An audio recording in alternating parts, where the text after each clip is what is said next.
Hello fifth class students. आज मैं आपको चैप्टर 17 स्टार्ट करवाऊंगी। वो चैप्टर है आपका क्वाड्रिलेटरल्स। क्वाड्रिलेटरल क्या होते हैं? जब भी फोर साइड कोई भी फिगर जिसके पास फोर साइड हैं और वो क्लोज फिगर है तो वो क्वाड्रिलेटरल होते हैं। जिसके पास फोर साइड हैं और वो क्लोज है। देखो अभी इसके पास ए बी सी डी के पास ये क्लोज फिगर है और साइड कितनी है? 1 2 3 4 फोर साइड्स हैं। अब देखिए टाइप्स ऑफ क्वाड्रिलेटरल। क्वाड्रिलेटरल के टाइप बताएंगे इसमें। उससे पहले एक और चीज़ देखो, जो क्वाड्रिलेटरल होता है ना उसके जो चारों एंगल होते हैं, देखो फोर साइड होंगी तो एंगल कितने होंगे? फोर ही होंगे। 1 2 3 4। ये चारों के चारों एंगल का सम क्या होगा? 360 डिग्री होगा। अब जैसे आप ट्राइंगल बनाते हो तो ट्राइंगल के तीनों एंगल का सम क्या होता था? 180 डिग्री। ऐसे ही क्वाड्रिलेटरल के चारों एंगल का सम क्या हो जाएगा? 360 डिग्री। तो अब आप देखेंगे टाइप्स देखेंगे क्वाड्रिलेटरल के। एक तो होता है स्क्वेयर। स्क्वेयर की भी फोर साइड होती हैं, क्लोज होती है फिगर, तो ये क्वाड्रिलेटरल हुआ। और फिर इसमें ऐसे ही एंगल आप देखो बिल्कुल स्ट्रेट लाइन है तो इनके बीच में दो लाइन के बीच में एंगल कैसे बन रहे हैं? ये 90 डिग्री के बन रहे हैं। अब स्क्वायर के सारे एंगल कितने होते हैं? 90 डिग्री के। इसने कहा भी angle A is equal to angle B is equal to angle C is equal to angle D is equal to 90 degree. ऐसे ही जो इसकी साइड होती हैं ऑल साइड्स इक्वल होती हैं स्क्वायर की चारों साइड इक्वल होती हैं। तो A B is equal to B C, A B is equal to B C is equal to C D is equal to D A. ठीक है, ये स्क्वायर की प्रॉपर्टी थी। स्क्वायर की प्रॉपर्टी क्या थी? चारों साइड इक्वल और चारों एंगल भी इक्वल, कितने के? 90 डिग्री के। अब नेक्स्ट है रेक्टेंगल। रेक्टेंगल क्या होता है? रेक्टेंगल की अपोजिट साइड तो इक्वल होती हैं। जैसे ये वाली साइड इस साइड के इक्वल है, ये वाली साइड इस साइड के इक्वल है। अपोजिट साइड इक्वल होती हैं, लेकिन इनके जो एंगल होते हैं देखो स्ट्रेट लाइन, इसमें ये परपेंडिकुलर बना हुआ है तो ये कितने डिग्री का एंगल है? 90 डिग्री का। यहाँ पर भी कितने डिग्री का एंगल है? ये 90 का। ऊपर भी कितने का है? 90 का। ये भी 90 का। रेक्टेंगल में क्या अलग होता है स्क्वायर से? सिर्फ स्क्वायर में तो चारों साइड इक्वल होती हैं, इसमें रेक्टेंगल में सिर्फ अपोजिट साइड इक्वल होती हैं और एंगल इसके भी सारे के सारे कितने होते हैं? 90 डिग्री के होते हैं। स्क्वायर में भी 90 डिग्री के होते थे, रेक्टेंगल में भी 90 डिग्री के होते हैं, लेकिन साइड अपोजिट साइड सेम है। ठीक है, तो इसमें साइड देखो ए बी किसके इक्वल है? डी सी के। ए डी किसके इक्वल है? बी सी के। ठीक है, और सारे angle A B C D चारों के चारों कितने हैं? 90 डिग्री के हैं। अब देखो पैरेललोग्राम। पैरेललोग्राम क्या होता है? पैरेललोग्राम जिसकी अपोजिट साइड इक्वल भी होती हैं और पैरेलल भी होती है। जो अपोजिट साइड हैं वो इक्वल भी होती हैं और पैरेलल भी होती हैं। और जो इनके अपोजिट एंगल होते हैं जैसे एंगल ए और एंगल सी, ये दोनों इक्वल होते हैं और एंगल बी और डी ये दोनों आपस में इक्वल होते हैं। और अपोजिट लाइन जैसे A B is parallel to D C और A D is parallel to B C. देखो जिस सीक्वेंस में आपने लाइन ली है, जैसे मान लो ए बी ली है, ए बी इस पॉइंट से लिया ना, इस पॉइंट से उधर जा रही है बी की तरफ, तो ये भी जो लाइन इसके पैरेलल है डी सी, तो वो कहाँ से? वो भी उसी डायरेक्शन में जाएगी। अब आपने जैसे ए डी लाइन के बारे में बता रहे हैं, ए डी पैरेलल है बी सी के, ए डी यहाँ से शुरू हुई और ऊपर जा रही है, तो ऐसे ही बी सी भी यहाँ से शुरू होगी और ऊपर जाएगी, यानी पहले पॉइंट बी आएगा और फिर सी आएगा। ठीक है, और फिर है रोम्बस। रोम्बस की क्या प्रॉपर्टी होती है? उसकी चारों साइड इक्वल होती हैं। रोम्बस की चारों साइड इक्वल होती हैं। और एक होता है ट्रेपीजियम। ट्रेपीजियम की भी फोर साइड होती हैं। तो इसमें क्या है? अपोजिट साइड पैरेलल होती है और ये साइड इक्वल नहीं होती है। A B is parallel to C D, but A B और सी डी दोनों की दोनों इक्वल नहीं हैं। ठीक है, ये होती है ट्रेपीजियम। अब इसके क्वेश्चंस करेंगे। देखो एक्सरसाइज 17 का फर्स्ट क्वेश्चन है, in a quadrilateral A B C D कोई क्वाड्रिलेटरल है, उसका एंगल ए दे दिया है, बी दे दिया है और सी दे दिया, आपको डी एंगल निकालना है। अब आपको ये पता है कि चारों के चारों एंगल टोटल कितने के होते हैं, 360 के होते हैं। 3 का पता है तो फोर्थ वाले एंगल को आप निकाल सकते हैं। देखें, जैसे सबसे पहले तो मैं यही लाइन लिखूंगी इस एक्सरसाइज में कि sum of all angles of quadrilateral is 360 degree. Quadrilateral के सभी एंगल का सम 360 डिग्री होता है। अब क्वाड्रिलेटरल में 4 एंगल भी होंगे। एंगल का नाम हम मान लेंगे angle A, angle B, angle C और एंगल डी। इन चारों के चारों एंगल को जब आप जोड़ दोगे तो वो कितना हो जाएगा, 360 डिग्री। अब क्वेश्चन 1 की आपने स्टेटमेंट पढ़ी थी, 1 के ए पार्ट की, उसमें सबसे पहले क्या लिखोगे, in a quadrilateral A B C D. उसने क्वाड्रिलेटरल आपको ए बी सी डी दे रखा था। अब आपको ये पता है क्वाड्रिलेटरल में चारों एंगल का सम क्या होगा, 360 डिग्री। तो यही लिखोगे, sum of all angles of quadrilateral is 360 degree. सभी एंगल का सम क्या होगा क्वाड्रिलेटरल के, 360 का। फिर वही लाइन लिख दोगे, angle A plus angle B plus angle C plus angle D is equal to 360 degree. फिर आपको ये पता है कि आपको ए बी सी इन तीनों की वैल्यू दे रखी है और डी की निकालनी है, तो पुट द वैल्यूज कर लेंगे। ए में ए की वैल्यू रख देंगे, बी में बी की वैल्यू रख देंगे, सी में सी की वैल्यू रख देंगे, plus angle D is equal to 360 degree.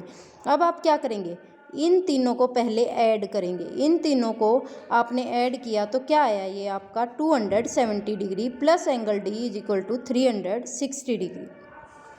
फिर अब आपको क्या निकालना है, एंगल डी निकालना है। एंगल डी कैसे निकलेगा, देखो जो इस तरफ आपका ये प्लस है, इसको हम उधर ले जाएंगे तो हमारे पास एंगल डी रह जाएगा। अब ये यहाँ पे प्लस हो रहा है, उधर जाके क्या हो जाएगा, माइनस हो जाएगा। अगर यहाँ पे जो माइनस होता वो उधर जाके क्या हो जाता, प्लस हो जाता।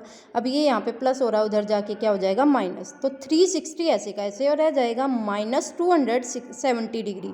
साइन किसका चेंज होगा, इधर वाले का। क्यों, क्योंकि यही तो जा रहा है दूसरी तरफ 360, तो पहले से ही यहीं पर है। तो 360 माइनस 270, जब आप माइनस करेंगे तो ये क्या आ जाएगा, 90 डिग्री। अब इसका बी पार्ट देखेंगे, in a quadrilateral A B C D में कह रहे हैं B is equal to C is equal to D is equal to 90 degree, find angle ए।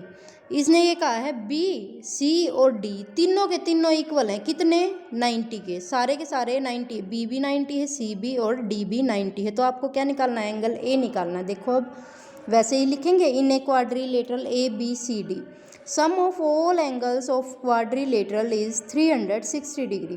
तो आप क्या करेंगे, angle A plus angle B plus angle C plus angle D is equal to 360 degree. अब आपने वैल्यूज़ पुट करनी है आपको, B C और डी, इन तीनों की वैल्यू पता है तो रख दो वहाँ पे 90 90 90 90 डिग्री 90 डिग्री 90 डिग्री। तो अब क्या करना है, ये तीनों के तीनों को हम पहले प्लस कर देंगे। इन तीनों 90 को हम प्लस कर देंगे, हमारा आंसर आ जाएगा 270 degree. Angle A plus 270 degree is equal to 360 degree. फिर एंगल ए हमें निकालना है, तो हम जो भी यहाँ पर एक्स्ट्रा है वो उधर चला जाएगा। अब ये देखो, ये यहाँ पे प्लस में है, उधर जाके क्या हो जाएगा, माइनस में। किस में से माइनस होगा, 360 में से। 360 माइनस 270, तो एंगल ए क्या आ जाएगा माइनस करने के बाद, 90 डिग्री। फिर अब आपके क्वेश्चन 2 है, क्वेश्चन 2 भी सेम ऐसे ही है। इसमें भी 3 एंगल दे दिया है, सभी फिगर में, चारों की चारों फिगर में 3 एंगल दे दिए हैं। 4th एंगल आपसे पूछ लिया है, तो 4th एंगल कैसे निकालोगे, इन सभी को प्लस करके और उधर क्या रख दोगे, 360 डिग्री।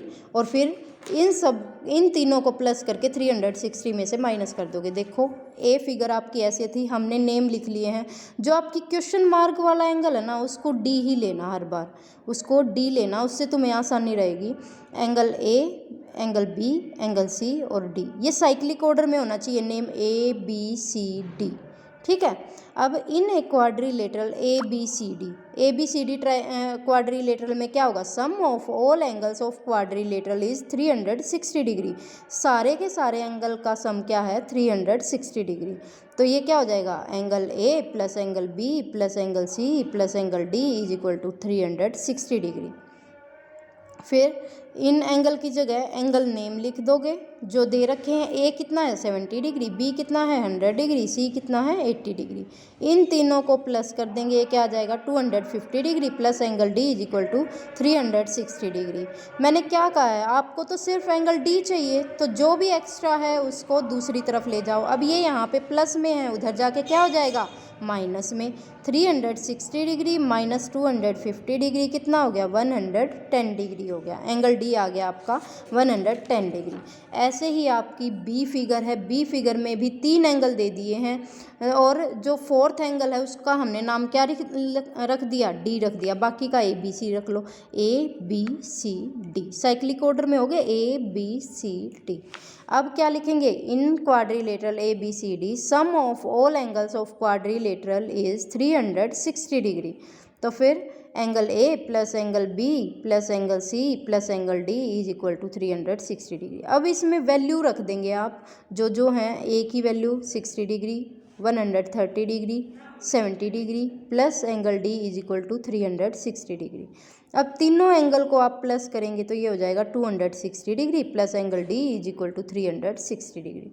आपको किसकी वैल्यू चाहिए, एंगल डी की चाहिए, जो एक्स्ट्रा है उसको उस तरफ ले जाएंगे। 360 डिग्री माइनस 260 डिग्री, तो एंगल डी क्या आया 100 डिग्री। एंगल डी क्या आया 100 डिग्री। अब ये सी फिगर है, सी में भी आपने जो क्वेश्चन मार्क वाला था उसको क्या नाम दे दिया डी दे दिया, बाकी को रख दो ए बी सी डी। ऐसे हो गया। In quadrilateral A B C D, ये क्वाड्रिलेटरल है A B C D, sum of all angles of quadrilateral is 360 degree. Angle A plus angle B plus angle C plus angle D is equal to 360 degree. तो अब value रख दोगे, क्या है 70 degree, 110 degree, 120 degree plus angle D is equal to 360 degree. अब इन तीनों को आपने प्लस किया, क्या आया 300 degree plus angle D is equal to 360 degree. अब ये 300 डिग्री यहाँ पे प्लस में, उधर जाके क्या हो जाएगा माइनस में हो जाएगा। 360 माइनस 300, 360 में से 300 गए, कितना बचा 60 डिग्री बचा। अब नेक्स्ट है डी पार्ट है, डी पार्ट में भी क्वेश्चन मार्क को डी रख दोगे, बाकी का नेम रख दो ए बी सी डी। हो गया साइक्लिक ऑर्डर। अब देखो, in quadrilateral A B C D sum of all angles of quadrilateral is 360 degree. Angle A plus angle B plus angle C plus angle D is equal to 360 degree. Angle A कितना है 50 degree plus 90 degree plus 90 degree plus angle D is equal to 360 degree.